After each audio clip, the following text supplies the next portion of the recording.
Baik, kami dari kelompok 1 yang beranggotakan Laila Izzatul Kamilia dan saya Rika Amelia dan juga Arma Audina akan menjelaskan tentang pertumbuhan dan perkembangan biologis anak usia dini. Materi pertama akan disampaikan oleh Mbak Izzatul Kamilia. Silakan. Ya, yang pertama yaitu pertumbuhan dan perkembangan pralahir. Masa pralahir atau sebelum kelahiran atau biasa disebut juga masa pranatal merupakan masa di mana manusia mengalami perkembangan untuk pertama kalinya atau biasa disebut dengan awal perkembangan. Masa ini terjadi selama dalam rahim seorang ibu, yaitu berkisar sekitar 9 bulan lebih 10 hari. Ini merupakan perkiraan rata-rata yang sering dialami oleh sebagian besar perkembangan manusia di alam rahim. Adapun faktor yang dapat mempengaruhi perkembangan bayi seperti A. Faktor genetik. Perkembangan anak sebelum dilahirkan atau pranatal ini merupakan awal sel-sel kehidupan anak dimulai, yang disebut dengan kromosom-kromosom yang terdiri dari beribu-ribu substansi atau gen-gen. B. Kondisi fisik seorang ibu hamil.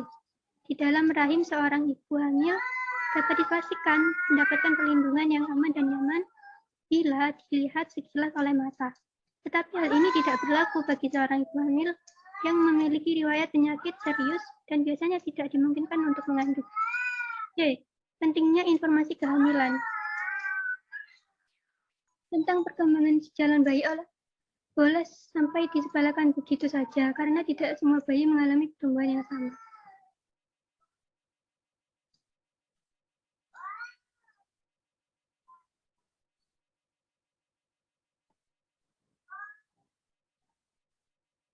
Yang kedua,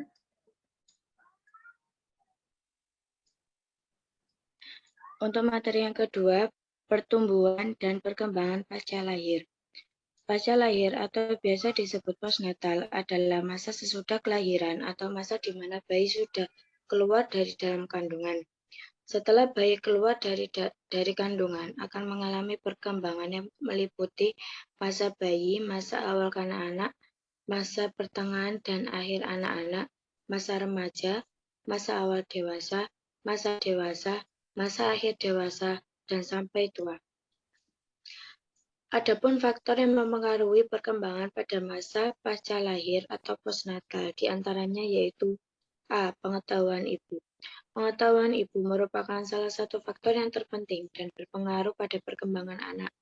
Apabila ibu mempunyai pengetahuan yang kurang tentang mengasuh anak, maka bisa berdampak kurang baik pada anaknya kelak.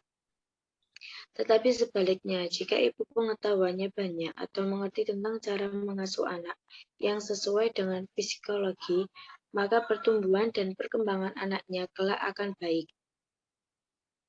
Kedua, gizi. Untuk tumbuh kembangnya anak sangat memerlukan makanan yang bergizi dan banyak mengandung vitamin, zat besi, karbohidrat, protein, dan lain-lain. Semua itu harus diberikan dalam porsi yang cukup. Apabila kebutuhan gizinya kurang, maka akan menghambat tumbuh kembangnya si anak tersebut. Ketiga, budaya lingkungan. Dalam hal ini, masyarakat juga berpengaruh dalam tumbuh kembang anak.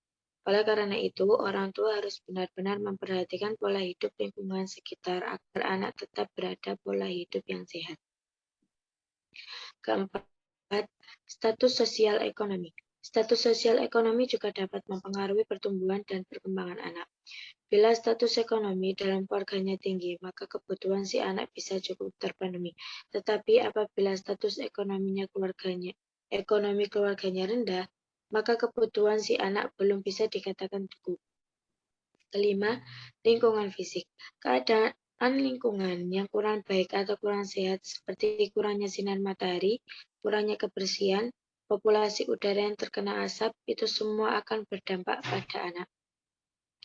Dan terakhir, lingkungan pengasuhan. Pada lingkungan pengasuhan anak ini, interaksi ibu dengan anak sangat dibutuhkan. Interaksi ibu dengan anak akan menimbulkan keakraban dan anak nantinya akan terbuka kepada kedua orang tuanya dan mudah berinteraksi juga dengan lingkungan sekitar.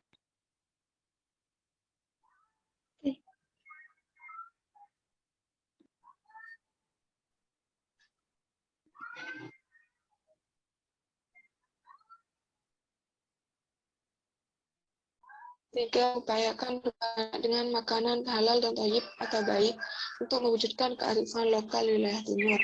Merupakan investasi sumber daya manusia atau SDM yang memerlukan perhatian khusus untuk kecukupan status gizinya sejak lahir, bahkan sejak dalam kandungan.